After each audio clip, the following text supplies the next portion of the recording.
मुद्दे को उठाने की संसद के बाहर इसका हम स्वागत करते हैं। खास करके जो याद करते हैं कि 2008 में जब पहला ट्राइब्यूनल हुआ था हैदराबादी में, जो अनहद और धर्मसाधन से करवाया था, तो उसमें बहुत सारे सियासी लोग शामिल नहीं हुए थे। बल्कि 2008 में जब बाटा हाउस का कांड हुआ था तो हमें कोई सियासी सपोर्ट उस तरह से नहीं मिला था। एक दिन के लिए भी, हालांकि बहुत सारे लोग जब जामिया नजर आते थे या आजमगढ़ भाषण देने जाते थे तो बाटा हाउस कांड का मुद्दा उठाते थे, लेकिन संसद के अंदर कभी कोई इससे बड़ी बहस, बड़ा सवाल नहीं उठा। तो इस वजह से आज हम देख रहे हैं कि तमाम जो भी लेफ्ट डेमोक्रेटिक सेकुलर फॉर्मेशन है वो इस मुद्दे पर आगे आ रहे हैं, जिसका बहुत स्वागत करते हैं। आप लोगों को मुझको शायद जानकारी होगी कि हमने बाटा हाउस की 4वीं एनिवर्सरी पे 19 सितंबर को एक रिपोर्ट की रिलीज की थी। उसका नाम था फ्रेम डैम एक्टिविटी। ये रिपोर्ट हम लोगों ने निकाली थी, जिसमें हम लोगों ने 16 केसेस को डॉक्यूमेंट किया था दिल्ली में, जिसमें आमिर, इस बात आपने भी कुछ समय पहले सुनी, उसका भी केस है। ये 16 केसेस में कई लोगों को दिल्ली के स्पेशल सेल नहीं बात करते, जैसे आपके यहाँ ATS, महाराष्ट्र में ATS वगैरह है, उस तरह से स्पेशल सेल ने इन लोगों को गिरफ्तार किया था। ये बोलते हुए कि ये लोग भाई थोड़ा उठाओ लश्कर के या किसी आतंकवादी संगठन के ऑपरेटिव हैं, उनके ऊपर तमाम तरह के देशद्रोह के, सेडिशन के, waging war against state, constitutional conspiracy, bomb attack, execution, तमाम तरह के आरोप उनके ऊपर लगाए गए, जिनकी सजा उनको मिलती वो लाइफ सेंटेंस या फांसी भी हो सकती थी। लेकिन इन तमाम केसेस में कोर्ट ने ये पाया कि ना वो सिर्फ बेकसूर थे, उनके खिलाफ एविडेंस नहीं था, बल्कि ये पाया कि पुलिस ने ये स्पेशल सेल जो खास एक सेल है जो एंटी टेरर एक्टिविटीज को कंट्रोल और इन्वेस्टिगेट करने के लिए बनाया, उसने एविडेंस को फैब्रिकेट किया, एविडेंस को कॉन्वॉल्व किया, एविडेंस को क्रिएट किया। जहाँ पे कोई एविडेंस मौजूद नहीं था इनको फंसाने के लिए, उसको जबरदस्ती जबरन बनाया। तो तमाम केसेस में आप देखिए तो आप हैदराबाद के लोगों को बताने की जरूरत नहीं है, वो वाकिफ है कि कैसे होता है। अगर आप FIR देखें तो उसमें लिखा रहेगा कि हमें एक सीक्रेट इन्फॉर्मर ने बताया कि फला जो आदमी है वो आतंकवादी संगठन का ऑपरेटिव है और वो फला के लिए असला बारूद लेकर के शहर में आ रहा है। लेकिन इस सीक्रेट इन्फॉर्मर की ना तो कोई डिटेल होगी, ना ही पुलिस की डायरी में जिससे एंट्री करनी होती है कोई एंट्री होगी। तो ये सब कुछ एक सीक्रेसी के दायरे में रहेगा, कोर्ट में कभी बताया नहीं जाएगा कि कहाँ से इन्फॉर्मेशन मिली। फिर उसके बाद ऑपरेशन करने के लिए पुलिस गई, वो तमाम वहाँ पे पब्लिक के लोगों से गुजारिश करती रही है, FIR में लिखा रहता है, गुजारिश किया कि आप लोग शामिल हो जाइए, कोई शामिल नहीं हुआ, इसलिए हाथा खा के उनका ऑपरेशन खुद ही करना पड़ा। तो इसीलिए कोई पब्लिक विटनेस, पुलिस के अलावा कोई विटनेस भी नहीं होता है ऑपरेशन का, जब ये तमाम लोगों को घर पकड़ा जाता है या उनके साथ रेड की जाती है। उसके बाद जो व्हीकल्स का जो इस्तेमाल होता है पुलिस के, वो हमेशा प्राइवेट व्हीकल्स होते हैं, सरकारी और पुलिस के व्हीकल्स नहीं होते हैं। इसलिए कोई जरिया नहीं है ये वेरीफाई करने का कि पुलिस चौकी से पुलिस की गाड़ी से निकली थी कि नहीं निकली थी, क्योंकि वो सारे प्राइवेट व्हीकल्स हैं। और हम देखते हैं कि स्पेशल सेल का खास करके, मुझे कोई ताजुब नहीं हुआ अगर बाकी देखती हूँ तो मुझे यही हाल है। स्पेशल सेल का जितने कॉन्फ्लिक्ट एरियाज हैं, चाहे वो नॉर्थ ईस्ट हो और खासकर कश्मीर, वहाँ है आज आपके बीच हैदराबाद में आकर। मुझे याद है आज से 4 साल पहले, अगस्त 2008 में, 4.5 साल पहले भाई साहब के यहाँ सियासत में सबसे पहला पीपल्स ट्राइब्यूनल ऑर्गेनाइज किया गया था। और उसके ठीक 5 रोज पहले तहलका मैगजीन में, जहाँ पर मैं बाहर रिपोर्टर काम करता हूँ, एक खबर छापी थी हम लोगों ने, जिसकी हेडलाइन थी, सुर्खी थी, द सिमी फिक्शन। 2001 में सितंबर 11 को, आप लोगों को याद होगा, अमेरिका पर दहशतगर्द हमला हुआ था, 4 हवाई जहाज लगवा किए गए थे और उसके बाद अफगानिस्तान में हमला बोला था अमेरिका ने। 11 सितंबर 2001 को जो अमेरिका पर हमला हुआ था, उसके ठीक 14 दिन बाद हिंदुस्तान के निजाम ने students Islamic movement of India को बैन कर दिया था, ये कहकर ये एक दहशतगर्द तंजीम है। हिंदुस्तान भर में उसके जितने भी दफ्तर थे उन पर ताला लगा दिया गया था, उसके तमाम मेंबरान को गिरफ्तार कर लिया गया था, पूरे हिंदुस्तान में उनके खिलाफ तमाम मुकदमे कायम कर दिए गए थे। अभी 1967 में उसको फिर अमेंड किया गया जब मुंबई में 26 नवंबर 2008 को मुंबई में दहशतगर्द हमला हुआ, उसके फौरन बाद उसको अमेंड किया गया, उसको और सख्त बनाया गया और अभी बमुश्किल 3 हफ्ता पहले उसको एक बार फिर अमेंड किया गया। 1967 में यह बना कानून बहुत ही अजीबोगरीब है। यह कानून ये कहता है कि हिंदुस्तान का निजाम, सेंट्रल गवर्नमेंट किसी भी तंजीम को इस बिना पर बैन कर सकती है अगर उसको यह मालूमात हासिल है कि यह तंजीम दहशतगर्द तंजीम है, आतंकवादी गतिविधियों में इसका हिसाब किताब है। लेकिन उस जमाने में 1967 में जब संसद में इस पर चर्चा हुई थी, अगर आप पार्लियामेंट के डिबेट में जाकर देखेंगे, कानून का हर हाल में बेहतर इस्तेमाल नहीं होगा। और उस वक्त के जो होम मिनिस्टर थे चौहान साहब, उन्होंने संसद में मेंबर ऑफ पार्लियामेंट के दबाव में इस कानून में बदलाव किया था, जब कानून को पेश किया और यह कानून कहता है कि जब भी किसी तंजीम को बैन किया जाएगा तो सेंट्रल गवर्नमेंट एक ट्राइब्यूनल बैठाएगी, उस ट्राइब्यूनल का हेड एक हाई कोर्ट का जज होगा और 6 महीने के अंदर उस ट्राइब्यूनल के सामने सेंट्रल गवर्नमेंट तमाम सबूत पेश करेगी और 6 महीने बाद अगर ट्राइब्यूनल ये कहती है कि सेंट्रल गवर्नमेंट का ये फैसला सही है तब बैन लागू होगा और अगर ट्राइब्यूनल ये कहती है कि सेंट्रल गवर्नमेंट का ये फैसला गलत है तो बैन नहीं लागू होगा। उस कानून में एक छोटी सी बात और डाल दी उन्होंने कि वैसे तो बैन अगर लागू होगा तो 6 महीने बाद ही, लेकिन अगर सेंट्रल गवर्नमेंट को ये लगता है कि ये बहुत खतरनाक तंजीम है और इसको फौरन न बैन किया गया तो बहुत मुश्किलात खड़ी हो जाएंगी, तो ऐसी इमरजेंसी में बैन उसी वक्त लागू हो सकता है और 6 महीने बाद जो ट्राइब्यूनल बैठाया जाएगा वो उसको कंफर्म कर सकता है या हटा सकता है। तो ये आप लोगों को जानकर इसमें कोई ताज्जुब नहीं होगा कि इस लूप होल का इस्तेमाल सेंट्रल गवर्नमेंट ने आज तक किया है। पिछले 46 साल में जितने भी संगठन बैन किए गए हैं, तंजीमें बैन की गई हैं, उन सबको फौरन बैन कर दिया जाता है ये कहकर ये इमीडिएट इमरजेंसी का मामला है इसलिए इसको बैन किया जाता है। ये सब बहुत लोगों को नहीं मालूम है, ये सब मुझे भी नहीं पता, लेकिन मेरे साथ ये हुआ कि 2008 आते आते मैं जब अखबार पढ़ता था और खुद सहाफी होने के नाते मुझे बड़ा अजीब लगता था, क्योंकि मेरी शुरुआत उस दौर में हुई बहसे सहाफी 1980 के दशक में, जब पुलिस का कहा हुआ कुछ भी हम सच मानने से इनकार करते थे। आज की तारीख में हिंदुस्तान के सहाफी और हिंदुस्तान का मीडिया ऐसा हो गया है कि पुलिस उनकी आंख पर पट्टी बांधकर हाथ चलाती है, उनका जो पुलिस कहती है वो छाप देती है।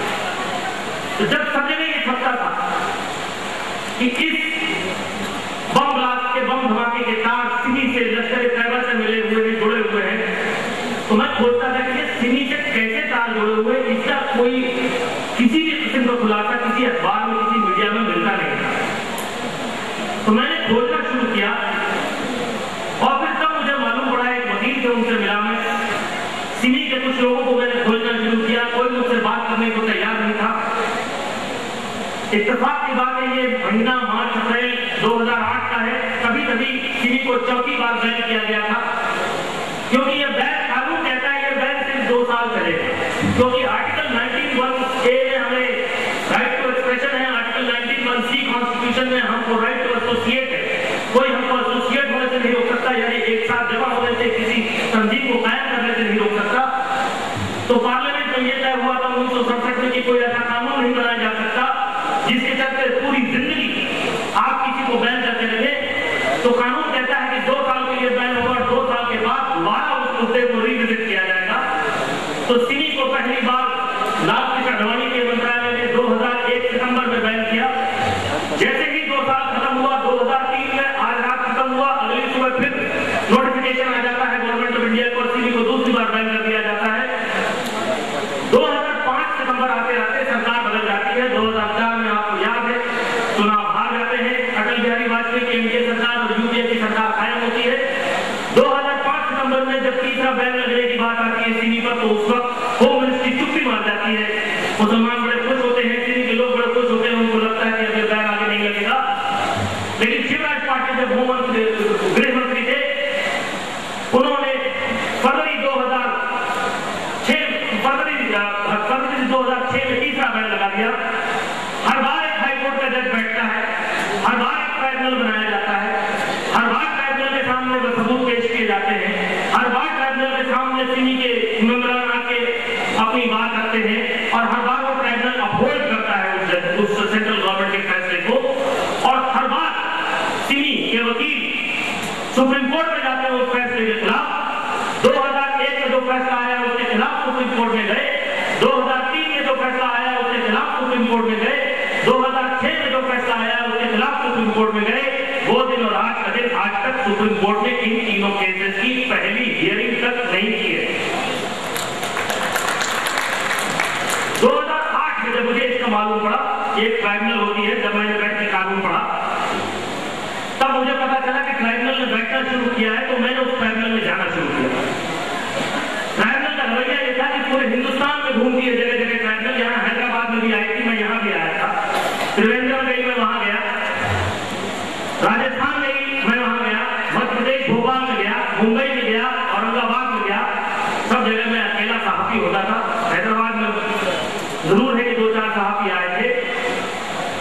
पहली बार त्रिवेंद्रम में गया, हम 6-7 लोग कमरे में बैठे थे। दिल्ली हाईकोर्ट की जज थी श्रीमती गीता मित्तल जी की अध्यक्षता में वो ट्राइब्यूनल कायम किया गया था। मैं ऐसे काला जूता मोजा पहनकर, सफेद कमीज, नीली पैंट पहनकर गया था। उन्होंने मुझसे पूछा are you from the intelligence? मैं खड़ा हुआ, मैंने कहा lordship no, I am a journalist, I am from the head. और मेरे तो खोपड़ी खुल गई, होश उड़ गए। भाइयों, आने वाले दिन हैदराबाद में बहुत बड़ा लड़ाई करने के लिए अच्छा मौका आया।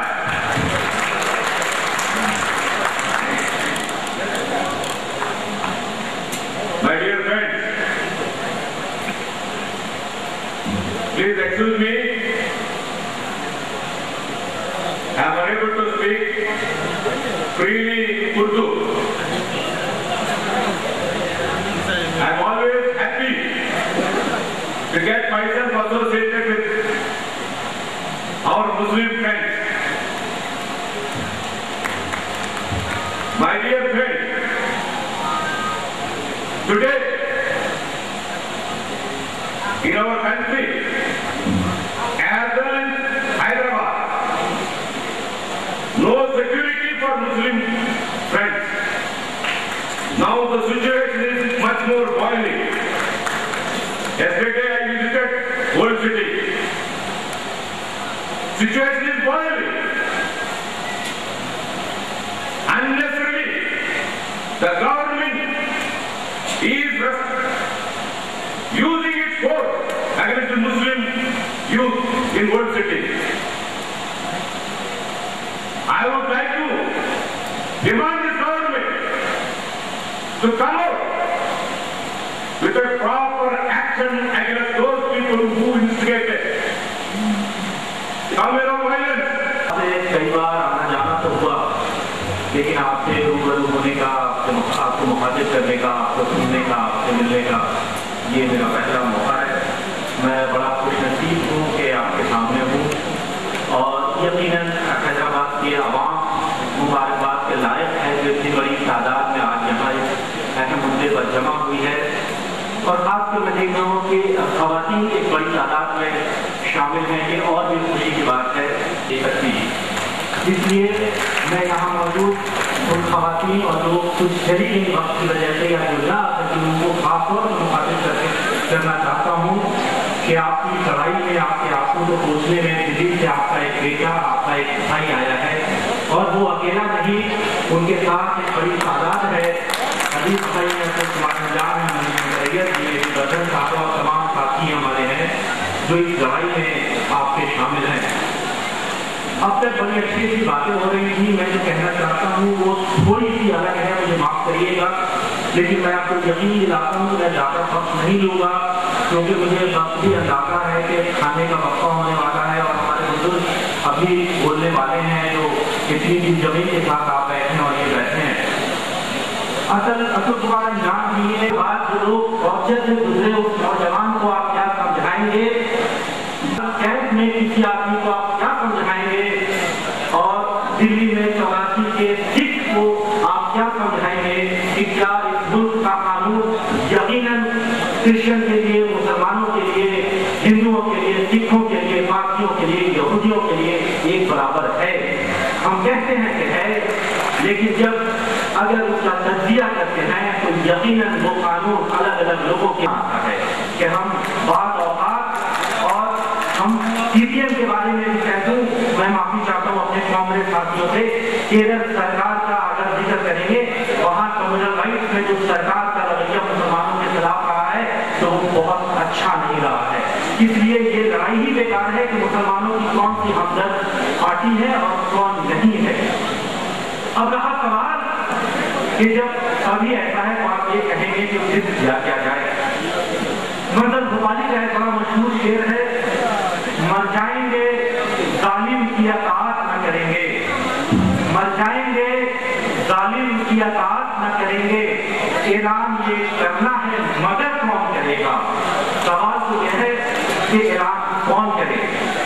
हमारे बुजुर्ग, हमारे बड़े भाई और उनके साथियों ने दिल्ली में एक ऐलान किया है कि हम ये लड़ाई लड़ेंगे और उस ऐलान में आज ये तहरीक हैदराबाद पहुंच चुकी है और आपकी तादाद बताती है कि आप यकीनन उस ऐलान में अजीत भाई के साथ, मणिशंकर अय्यर जी के साथ, अब्दुल कुमार अंजान जी के साथ सब शामिल हैं।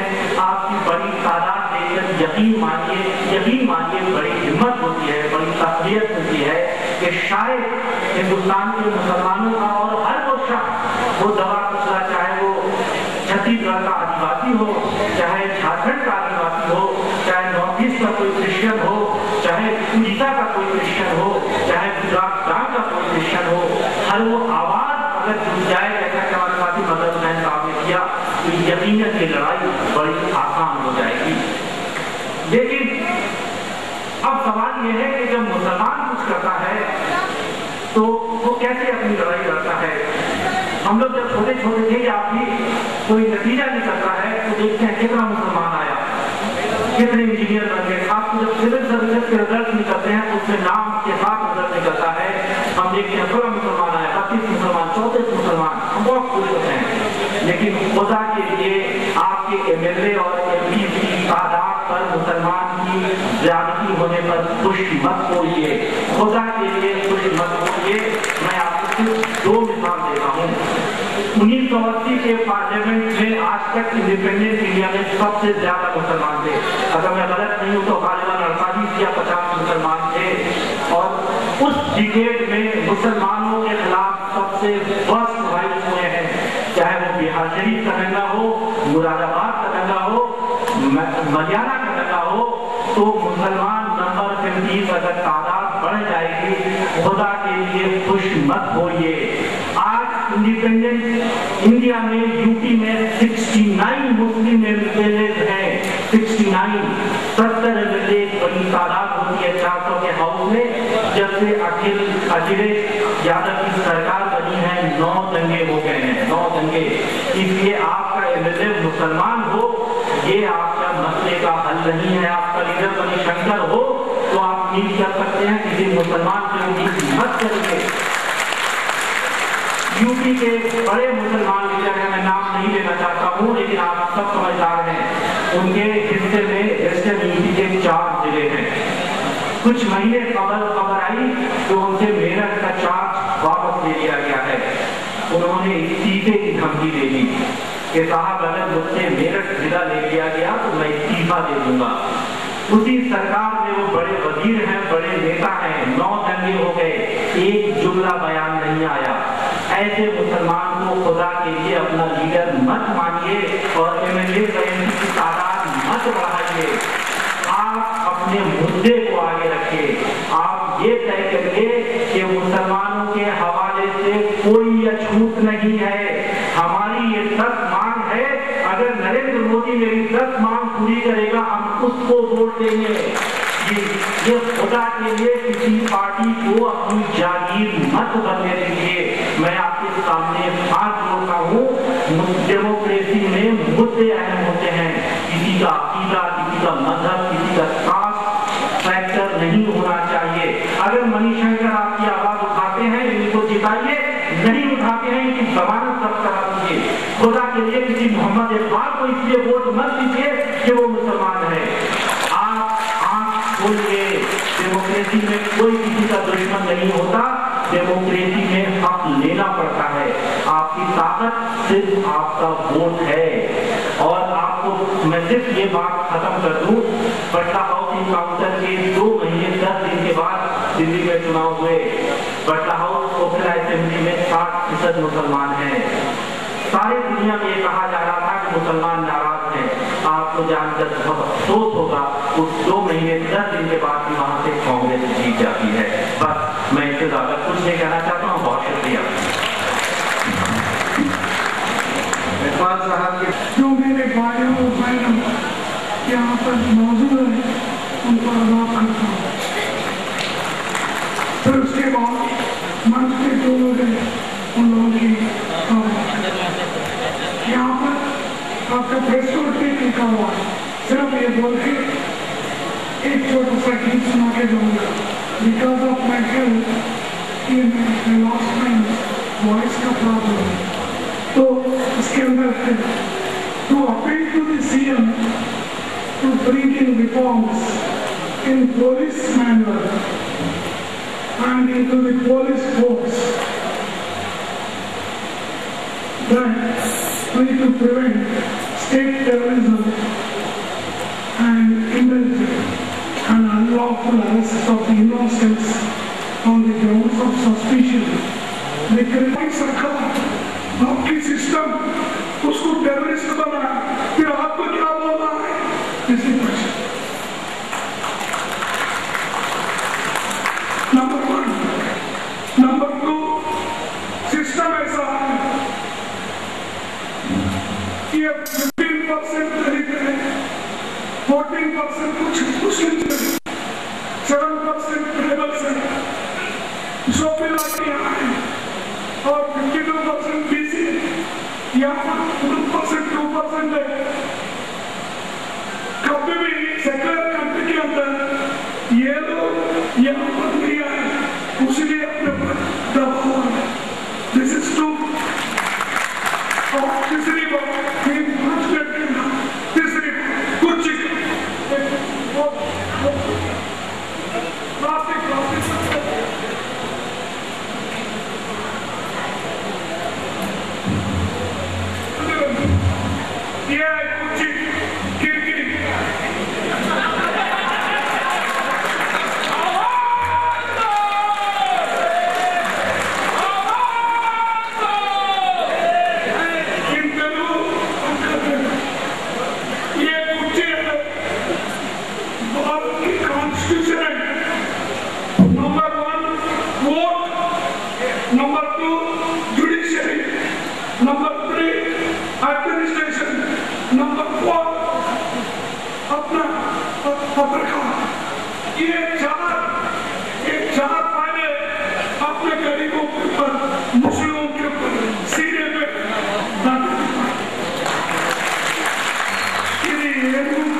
मेरे साथी अब 14%